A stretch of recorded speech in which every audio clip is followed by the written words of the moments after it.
Hello, everyone. My name is Dr. Lynn Daniel. I am an educator and English language educator in Avondale, Arizona. I want to say hello. Thank you for inviting me to present my ideas and experiences around English language education here in the United States. Let me tell you a little bit about myself. I know your professors, Stella and Dionco. We work together at Copper King Elementary School in Phoenix, Arizona for a few years, about 3 years, I believe. And it was a great experience. So I currently am a high school English teacher. I teach 12th grade English at West Point High School in Avondale, Arizona, in the Tolleson Union High School District. And it's a wonderful experience. Students will graduate on Tuesday of this week, just to give you an indication of where we are in the school year. So forgive my late response to the email because this is why. Let me tell you a little bit about my experience. So I earned a doctorate of philosophy in reading, language, literacy, and leadership from Concordia University, Chicago, in 2020, with the topic of teachers' attitudes about teaching adolescent refugee students. And from that experience, I have been able to continue to research and write and publish. I published on a wide array of topics ranging from problem-based service learning. I collaborated on some research with a couple of my wonderful colleagues on that. I currently submitted a chapter that I wrote solo on professional development for teachers, English language teachers of adolescents who are learning the language to read, write, speak, and listen in the English language, and how that instruction looks in the content area classrooms. I collaborated with Dr. Windmill. I think Professor Indionko, I think you know Dr. Windmill from ACE. Yes, she and I are both members of the Refugee Educators Academy. And so I believe that I introduced you to. So she and I just collaborated on a book chapter. So we should be hearing back on some final words on that. So this is my passion. I also research dyslexia. So I did certificated research through the University of San Diego, and that was my postdoctorate work. And that was interesting. So it really helps me to pinpoint reading, language, literacy from a variety of lenses, but particularly looking at the foundational requisites, the requirements to learn a language, the science behind learning a language. Okay, so that gives you a little bit about my background. Now, on the email, there were several points. You want this to be a 20 to 30-minute recorded talk. Okay, and I am speaking to students at the University of Santo Thomas, where Professor Indionko is instructing. She is also a graduate of this great university. And the students I am speaking to, you are completing or working towards a bachelor's of secondary education, majoring in English. That is wonderful. I majored in English education. Well, that was my second minor. Adolescent education was my major in undergrad. And let's see. So we're going to look at, I'm going to share with you all some resources first. Okay, so when I worked on my dyslexia certificate, this is the book that we use. This was our primary resource. We had other resources, but this book by Shaywitz and Shaywitz, Overcoming Dyslexia, was our primary resource on dyslexia, what it is, how it is diagnosed, how the brain learns to decode.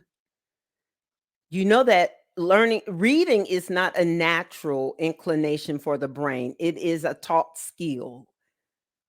So it's a little different from speaking. They're connected, yes, but it's a little different in that you're not learning to read as young as you were when you were learning to listen and speak. You were learning to listen and speak first so that your brain could start matching those patterns of the words, the sounds of the letters, the intonations of the sounds, and really learn how to match those patterns and then break it down into a system and use that system accurately. So that took you a good 2 years or longer. When you look at little infants, toddlers, and you look at how they acquire language, you'll notice at about 3 years old, they can fully immerse and engage in some type of a conversation, typically, generally speaking. So that's about 2.5 to 3 years. So with reading, it's a similar process, but it happens after, in most cases, after you have learned to speak. And by that time, if you don't catch it, if the skill isn't brought and introduced early enough. Now these are my ideas from what I have gleaned from the research. If the system of reading isn't introduced soon or early enough before resistance is built up against it, then resistance will build up against it because it's a challenging, it requires a lot of effort and a lot of thought. Now, if you're taught systematically through like multilingual, kinesthetic, hearing the sounds, seeing them, feeling them, that full body engagement, when you're immersed in learning to read in that fashion and you're hearing the sounds that the letters make and you're making those connections, when that is done early while students are still learning to speak, they haven't built up resistance. And if they're being taught accurately, they are going to learn how to read well. And so learning to read is a system. And you need a systematic, structured approach to doing that. Not a hit or miss approach, not looking at pictures and guessing approach. It's decoding. It's like a scientific approach to decoding and matching sounds to the grapheme on the page. Okay? So this book helps you to see how the brain engages with learning. It has a lot of excellent tips on how to learn how to read. Another book that I just completed with the book study that I was involved with the state of Arizona secondary ed department, ELA education department, hosted this book study for, I think we did 6 or 7 weeks. There's 6 chapters in here, and it's about thinking, reading, what every secondary teacher needs to know about reading. And so this couple is from New Zealand. It's a husband and wife couple, James and Diane Murphy. And this book is packed with how to teach to adolescents who struggle to learn to read. Um, sometimes the approaches for teaching the little children, um, when it comes to teaching adolescents who struggle, who may read on an elementary level, the approach may look a little different. Okay, so this book is a great resource. Another book, oops, forgive me for, see, I'm all excited. I'm hitting my laptop. Okay, I'm still recording. Okay, that's good. Why Our Children Can't Read and What We Can Do About It by Diane McGinnis. This is an older book. It was published in 1997, I believe, the late 90s, but it's still quite accurate. Like, it's still on point about the structural, systemic um, approach to teaching reading. So many people cannot read. Like in the United States, the numbers of people who cannot read is that number is higher than people who can read. When I say can read, I mean read and articulate and comprehend and make inferences, and who can understand messages at their age appropriate age level. That number is lower than the number, the majority of the people cannot read for their age level.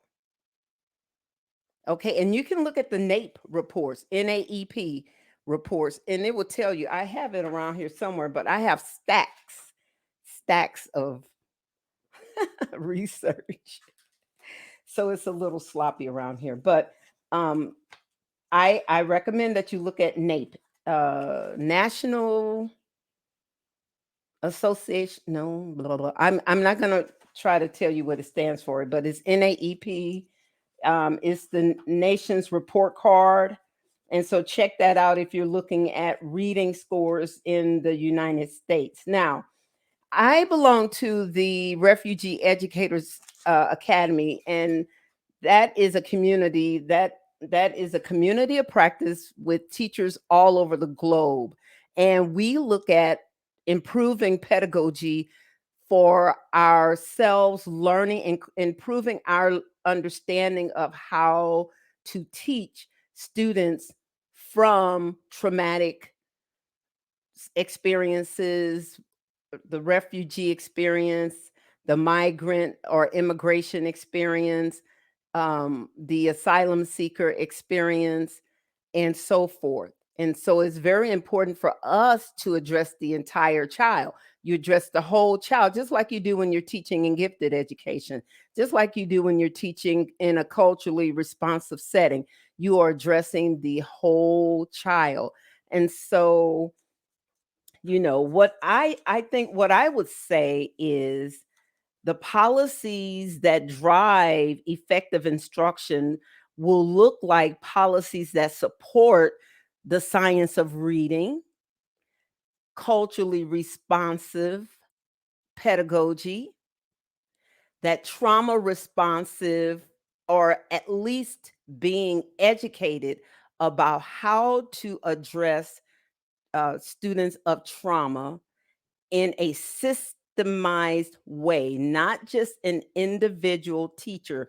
All of these things that I'm talking about need to be addressed in a systemized approach from the district, the state, even from the state level down to the district level, to the school site level, then the classroom. When you have that structure and that support, you can reinforce that mission and that vision that drives the actions to make sure you are addressing and make sure that you are expending the effort in the right way.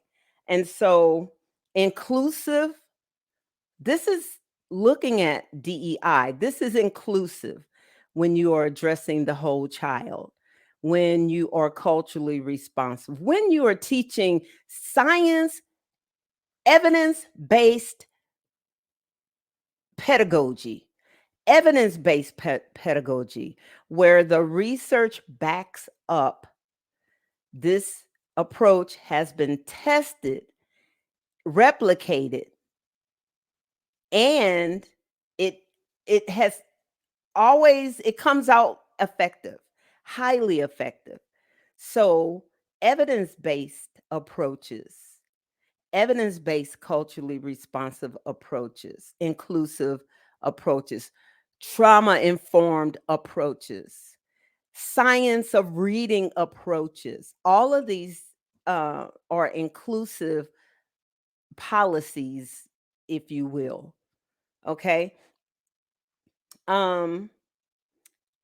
there are notes I'm looking at on the email from Professor Indionko. So it says, discuss the importance of respecting and valuing linguistic diversity within the school community. Well, that's a part of building your community. You respect everyone in the community. And what does respect look like? You honor people because they are human beings. They are there in your presence. You are all in community and you respect each other, whether you agree or disagree on certain things, whether you like each other or not, you you respect each other in community. You listen without attitude, without judgment. You share appropriately when asked for your opinion or feedback. You support each other as a team. So yeah, I mean, that's what I am thinking of when I think of DEI. Let's see, provide examples of inclusive language practices such as using gender neutral language, incorporating culture. Yeah, I touched on those. So be respectful of people. You know, for me, like I will say I'm a baby boomer too. So I'm on the younger side of the baby boomers, but I'm still old. So I'm older than most classroom teachers and administrators. I'm a Black woman. I identify as a Christian woman, a fundamental Christian woman, which means I'm very conservative in my views. However, I believe that as a Christian, I walk in love and I love people, whether I agree with their lifestyles and their choices or not. I love them, right? It's not for me to go around judging people. Okay. So that is what that to me, that is what diversity, equity, and inclusion looks like. It looks like you accept people for who they are, as long as what they are doing isn't infringing on my rights, because your rights end where my rights begin, right? Your rights end where my rights begin. And so that's where you often have the friction. And so in communities, it's important for communities to identify parameters of behavior for protocols and rules and procedures, expectations. These are all things that the community members can agree upon to help the community move smoothly. I really like TikTok. I have a TikTok channel or whatever they call it. So you all find me on TikTok. I'm Dr. Lynn Daniel, and sign up for my page or whatever they call that. Join me there. But I hear a lot on TikTok where people are saying DEI on jobs is a sham because the people who are in those roles are simply there to satisfy the need for the company to have that role. But the person in the role and even the company, they are not genuinely making actions and taking actions towards mending and healing their communities and accepting people from across all kinds of intersectional categories. They're just simply saying we have that role, we do these things, and then it's business as usual. That is not inclusive. That is not equitable. That is, you have diversity, but where's the inclusion and the equity? So, linguistic equity and inclusion here in my classroom, it looks like me learning Spanish because the majority of my students speak Spanish. And so it's important for me to learn their primary language. Now, not all of my students speak Spanish as their primary language, right? In an ESOL community, I have students who speak Arabic, Chinese, Mandarin, um, French, uh, Taiwanese. Yeah, I have students from all over the globe who speak a variety of languages, and I'm not going to be able to learn all of those. It would be great if I could, but There are instances where students may need to write or do something in their first language first, do an assignment in their first language before, because maybe that is their preferred mode of thinking and problem solving, right? So you allow the student to complete that assignment in their first language. And then their next step would be to translate that into English. And so that is an accepted practice. It's not necessarily always carried out, but that is a form of equality and equity. Let's see. I hope I met all of your requirements. You said remember to provide relevant examples, statistics, and research findings to support your talking points. Well, let me give you some more research findings. You can check out let's see, I have quite a few that I'm going to give you. So you might want to grab a pencil for this. Okay, check out Gloria Lasson Billings, Culturally Relevant Pedagogy 2.0, aka the remix. Now this is an older article from 2014 in the Harvard Review, but you can still find it in the Harvard Educational Review. It's a very good article about why she started to examine, re-examine, and remix culturally, her definition of culturally responsive teaching. And I developed a framework for teaching English in the content areas, and I'm calling it culturally universal teaching. And I just finished a book chapter on that, and I proposed it just a few weeks ago. So hopefully that will be accepted for publication. I was able to pull that idea from my doctoral dissertation. And so it's the framework, the framework of culturally universal teaching. So when that comes out, you can read that. Check out Django Paris and H.S. Allen. What are we seeking to sustain through culturally sustaining pedagogy? A loving critique forward. This is also from the Harvard Educational Review. It is also from 2014, and it's also in the same edition that Lasson's Billings article was in. And finally, let's see. Well, I have conference notes from a presentation that I conducted last year in September at the Arizona English Teachers Association, and it was on my uh, conceptual framework about the culturally universal teaching. So um, those are notes. So if you want them, you can ask and I can share them with Professor Ndioko. All right. So thank you all for this time. I'm sorry I went over, but if you have any questions, you can message me. Just send me an email at lynnrdaniel@gmail.com. Follow me on TikTok. I'm also on LinkedIn. LinkedIn is more business oriented, and my TikTok is more teacher and is more teacher oriented and self care, because it's important for us to be healthy in our minds and our bodies and our relationships as we go through all of these very demanding, rigorous courses and programs. We have to be well. So when we finish, we can lead well. Okay. So thank you all for the invitation. Be blessed.